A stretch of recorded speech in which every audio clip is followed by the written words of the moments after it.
Hey everybody, this is Dino Mataloni of the Ask Dino Show, where every show is dedicated to bring you vital information about making it in the music biz, as well as all the entertainment industry. We bring you great guests that answer questions coming straight from you. Plus, they perform right here on the show. Tonight we have one of the best and most well-known musicians in the business. He has performed with Sinatra to Paul McCartney. Just did a live on-air show with Alicia Keys. The great Jimbo Ross is with us tonight. He's got some killer videos, some great music, and he's got some really good information for you. A-Klein Chocolatier is our sponsor. Ask Dino Show coming at you. Bada bang. Welcome to the Ask Dino Show, the only show where you get your questions answered about the music industry. Hosted by music biz veteran, Los Angeles record producer of the year, Dino Mataloni. With special guest artists performing and answering your questions. Brought to you by A-Klein Chocolatiers and Village Candy Kitchen, the best chocolates in the world, bringing you sweet unity. Ladies and gentlemen, Dino Mataloni. Dino, he knows. Hello and welcome to the Ask Dino Show. My name is Dino Mataloni. We are coming live from Los Angeles, California. Tonight we've got professional musician personified. He is one of the best violists. He's a rock and blues artist. Actually, we did 2 albums together, all right? 2 albums so far. Yes, we did. And counting. Driven by the Blues and Steady Rollin' Man. Anyway, he is a teacher of his instruments. He's a master string arranger. He's a record producer and a great friend. His name is Jimbo Ross. Jimbo, thanks for coming down, man. I really appreciate it, man. Thank you, Dino. Okay, now, Right on. I want you guys to listen to him now because he's the top of the food chain as far as giving professional advice as far as the music industry. This guy has done everything. Okay, let me give you an example.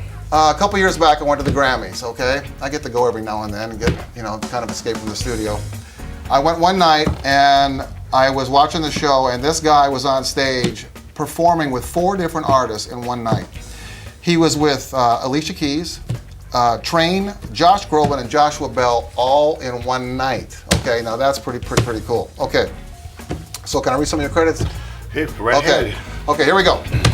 He has worked with Aerosmith. He's been in the American Idol band on and off for the last 4 or 5 years. He worked with Tori Amos, Burt Bacharach, Tony Bennett, Mary J. Blige, Michael Bolton, T-Bone Burnett, Bush, Babyface, Ray Charles, Sheryl Crow, Celine Dion, Chick Corea, Harry Connick Jr., Mariah Carey, Bob Dylan, Roger Daltrey, the Dixie Chicks, Earth, Wind & Fire, Jamie Foxx, Aretha Franklin, it's Whitney Houston, Michael Jackson, Elton John, Bruce Springsteen, Queensryche, Frank Sinatra.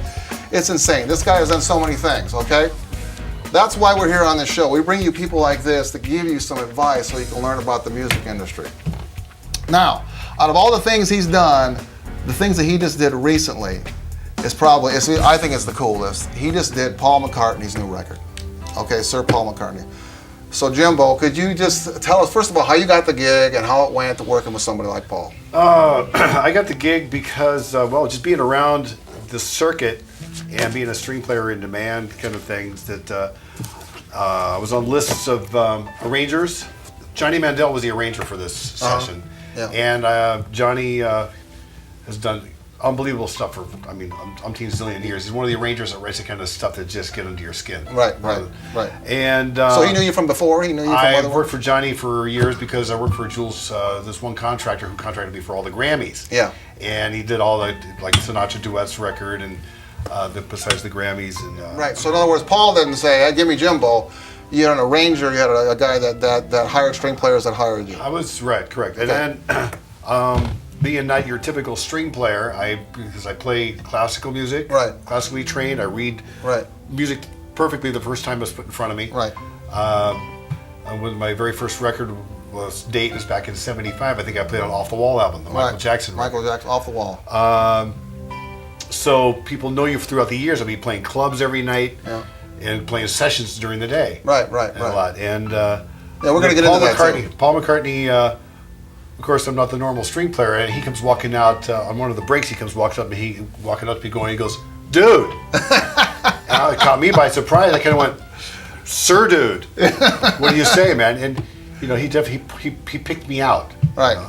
So your vibe and everything and the way you played, he came over and talked to you. And he's doing stuff live with the string section. We got horns and flutes on the other side. Johnny Mandel writes that French horns with alto flutes and the strings. It's really lush and gorgeous. And he's doing all standards. He's singing standards on this. They're not his own material. Okay, cool. And Paul was in the ISO booth right behind me, and he walks right by me to get to the arranger to come back and forth. So we locked in right away. So it was very.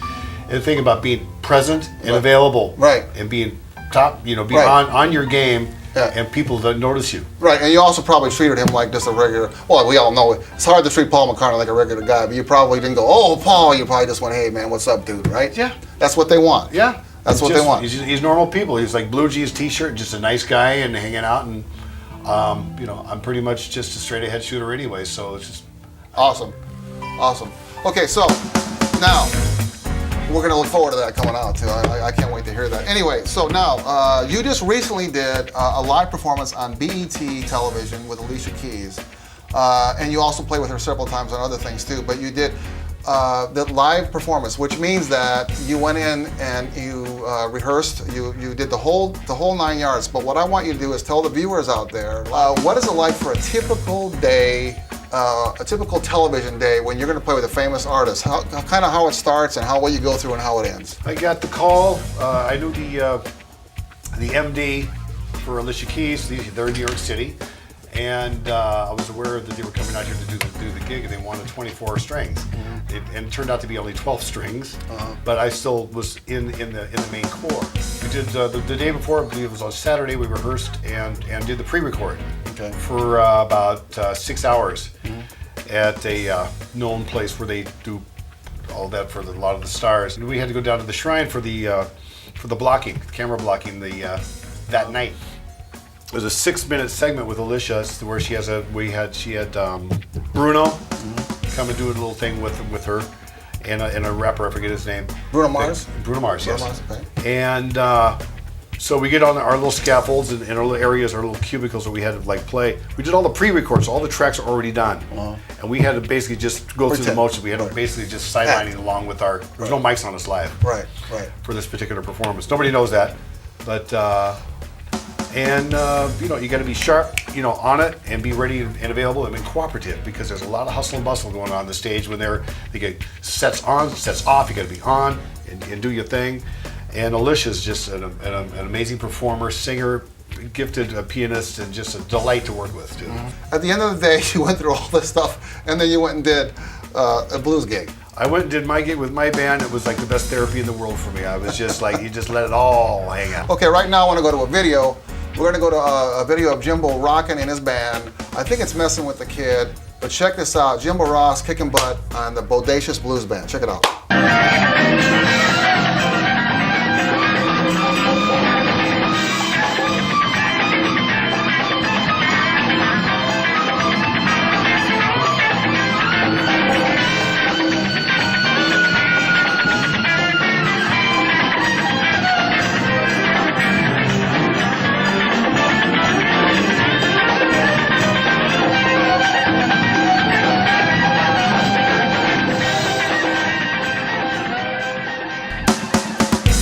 Dude, that was awesome, man. That was killer, man. I played live with him before, too, and I get to sit and watch him perform. He's a great performer. It's not only is he a great player, but he's a great performer. But right now, I want to go to another video of Jimbo playing on the American Idol television show with Carrie Underwood. He's sitting right there on the stage with her. It was probably one of the songs that got her to win the thing. So check this out. Jimbo Ross, American Idol, Carrie Underwood. Check this out. Ain't no telling if they've heard the news.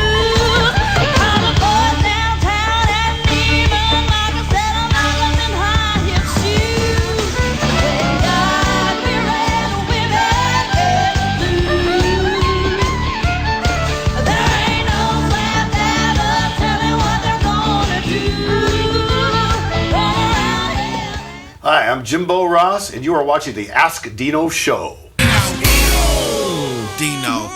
We'll be right back. A typical A-Klein day. Davey dropping by after school. Goomba Fred and Marie selecting a favorite piece. Just another A-Klein day. Or was it?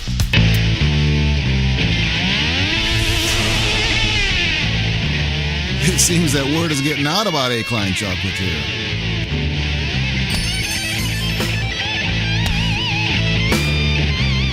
I wonder what their grandparents think. And just when you think some people will never see eye to eye, it happens. Can I help you? That one. No, that's my husband. Dad has I don't think so. Wait a minute. For 20 years, A. Klein Chocolatier bringing people together with sweet unity. A. Klein chocolates are all made by hand on the premises by expert chocolatiers, led by owner and celebrity chocolatier Don Campbell. All kinds of chocolates and gifts for every holiday and occasion. They bring people together in some ways you'd never expect. Like I said, just another day at A. Klein Chocolatier, the sweetest of unity. Bye, JV. All people, all ages.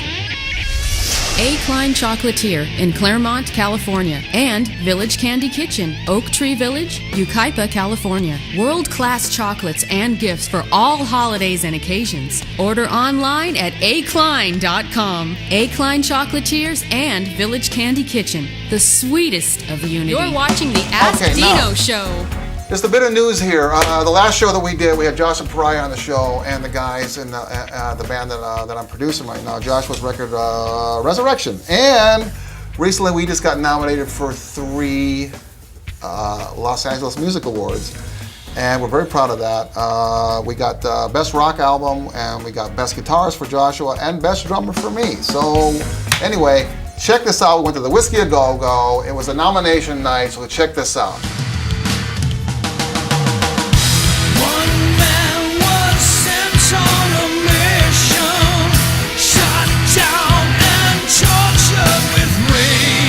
Okay, everybody, here is this is it right here. This is my nomination.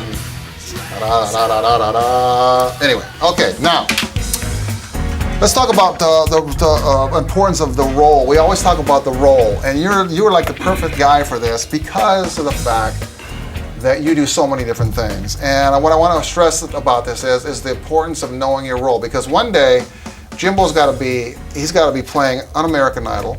And then the next day, he could be doing a black tie at the Playboy Mansion with a string quartet. And then he could be doing his blues gig.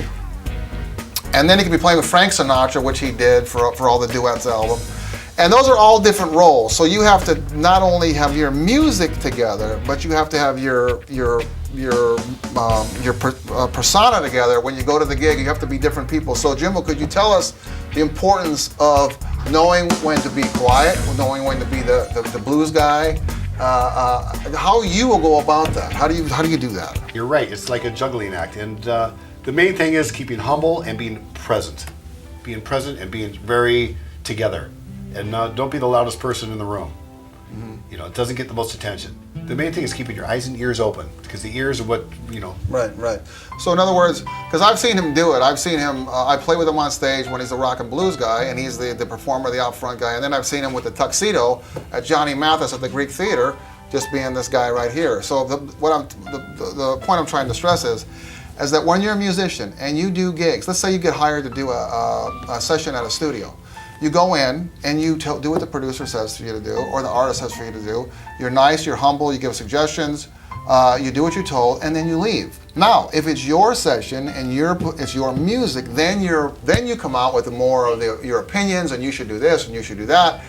So you can't. There's times when you have to just play your instrument, get paid, and then go. And then there's times when you have to be the boss and have to be in charge. So you have to know those things. You can't be that same guy all the time, okay?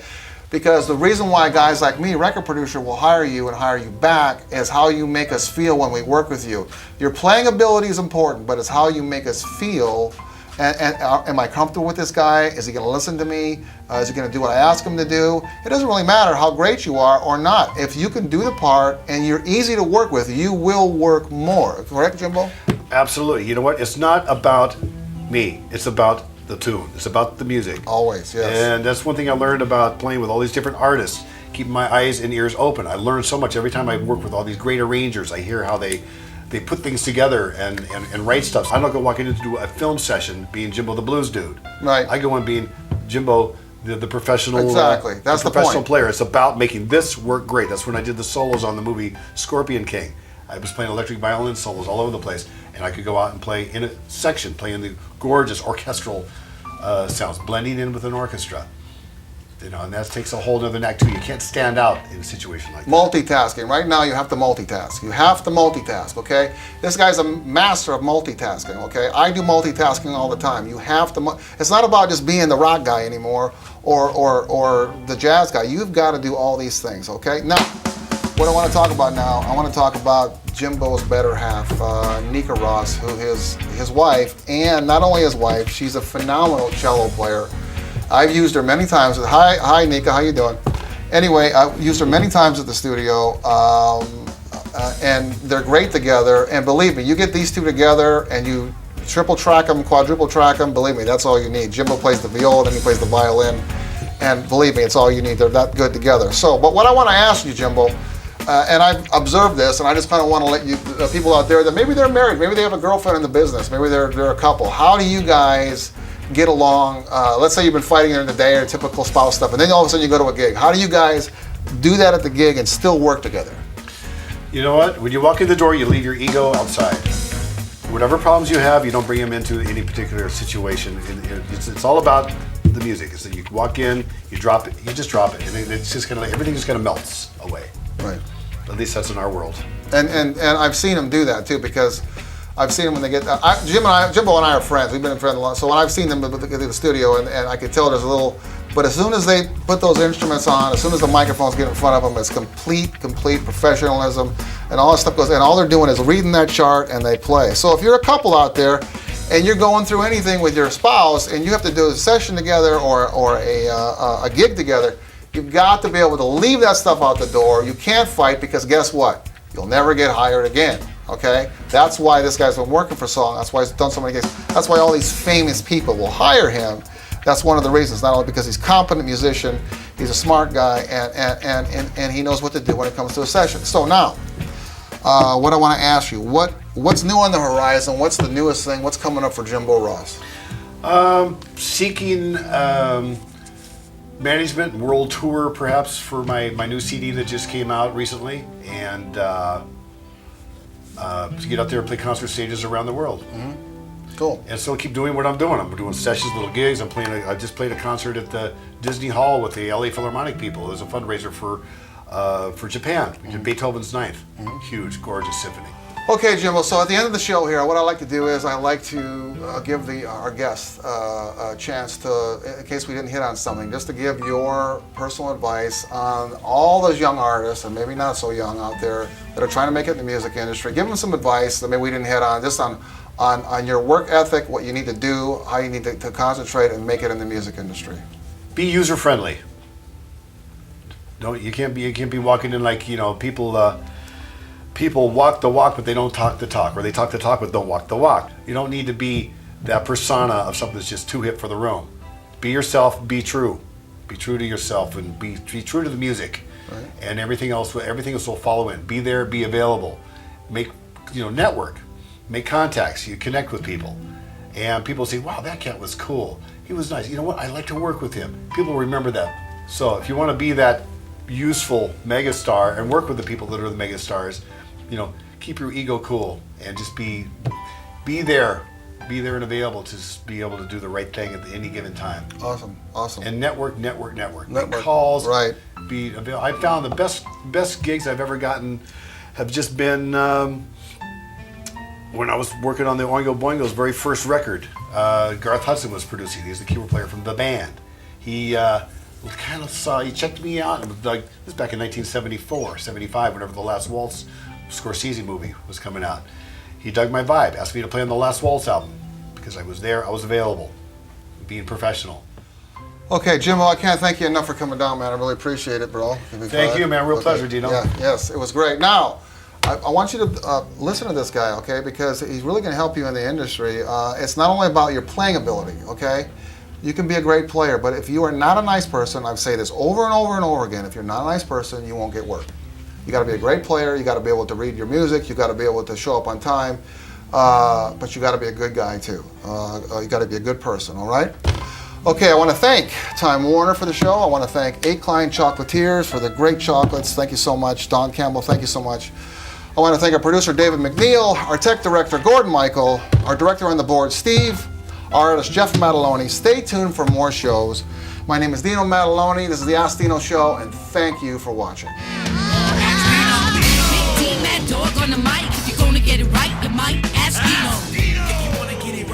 Hey everybody, look, it's Dawn Campbell. She came down here with all these fantastic chocolates. She loves Jimbo's music so much, she came down here to give him all these chocolates. Fantastic. I love them. Dawn? Hi, come and see us at A. Klein Chocolatier in Claremont, California, or Village Candy Kitchen up in Oak Glen, California, or at a-kline.com, akline.com. See you soon. This is Don Campbell from A. Klein Chocolatier, and you're watching the Ask Dino Show.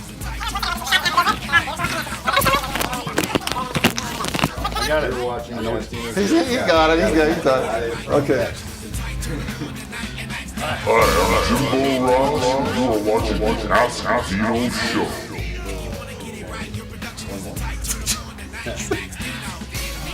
Hi, my name is Jimbo Ross, and you are watching the Ask Dino Show. Hi, my name is Jimbo Ross, and you are watching the Ask Dino Show.